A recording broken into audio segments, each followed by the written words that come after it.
This website provides software claiming to encrypt Skype video conferencing software. But according to computer security firm Trend Micro, it's actually spyware that collects all sorts of information from the computers it infects and sends the data onto a server located in Syria.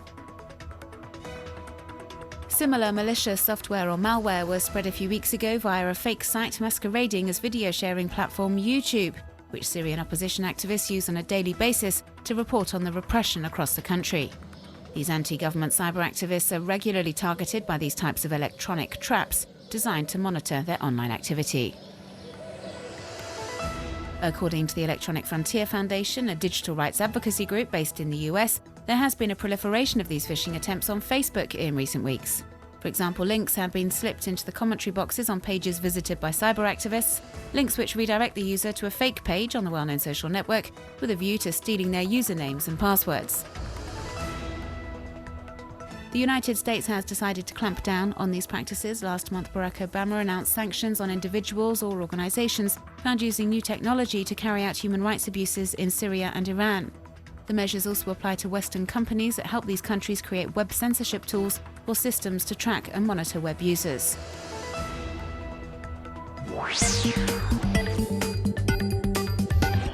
François Hollande's victory and Nicolas Sarkozy's defeat in France's presidential election on Sunday have provided online comedians with an endless source of inspiration.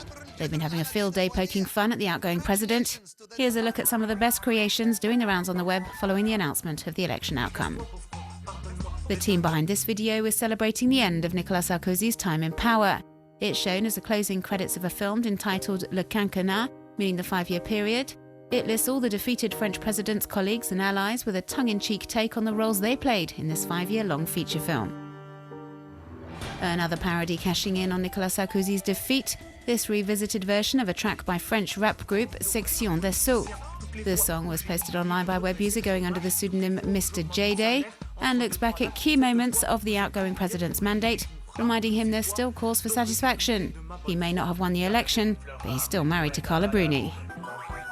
Collaborative information site Rue89 has produced a spoof of the highly popular Angry Birds video game. It's called Ciao Sarko. The goodies, the birds, have been replaced by François Hollande, and the baddies, the pigs, by Nicolas Sarkozy. The video promises a new game in 2017. And finally, some have come up with some somewhat wacky ways of toasting France's new president. British actor Sacha Baron Cohen, for example, has uploaded this video, which sees him dressed as his dictator character, congratulating François Hollande. In his address, the comedian does slip in, however, the fact that he was disappointed his idol, Dominique Strauss-Kahn, was unable to run in the presidential election. In the United States, Mitt Romney, the man who will most likely be taking on Barack Obama in November's presidential election, is continuing his online attacks on the White House occupant. And even more so since the current president officially launched his campaign for re-election on May 4th. The attacks are primarily focused on the head of state's record on economy.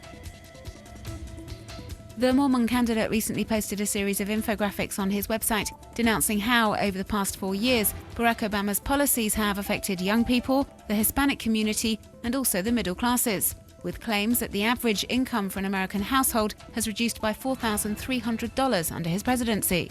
Another argument put forward by the former governor for Massachusetts in a bid to persuade American voters not to re-elect Barack Obama, the president's record on creating employment deemed catastrophic, that over 8% of the labour force are unemployed, with 23 million Americans without a job or in a precarious professional situation. Mitt Romney says these men and women suffer in silence, and in this other campaign ad posted online on Sunday, he promises them he will fight for them. The video ends with the Mormon candidate's now famous slogan, "Obama isn't working." The Obama camp swiftly responded to this series of criticism, and with this video in particular, which has been posted on the presidential candidate's website. We're told the head of state has always considered tackling unemployment a priority, and during his first term in office, he contributed to reviving the nation's automobile industry, and that over 4 million jobs have been created during his time as president. Immerse yourself in a sea of jellyfish somewhere between dream and reality. New York-based photographer Sarosh Jacob produced this video, which was filmed in Jellyfish Lake in Palau, an island nation in the Pacific Ocean. These marine creatures have been stuck in this freshwater lake for thousands of years. They've developed a bad reputation over the years because of their nasty sting, So this video means you can now see them up close and not worry about a thing.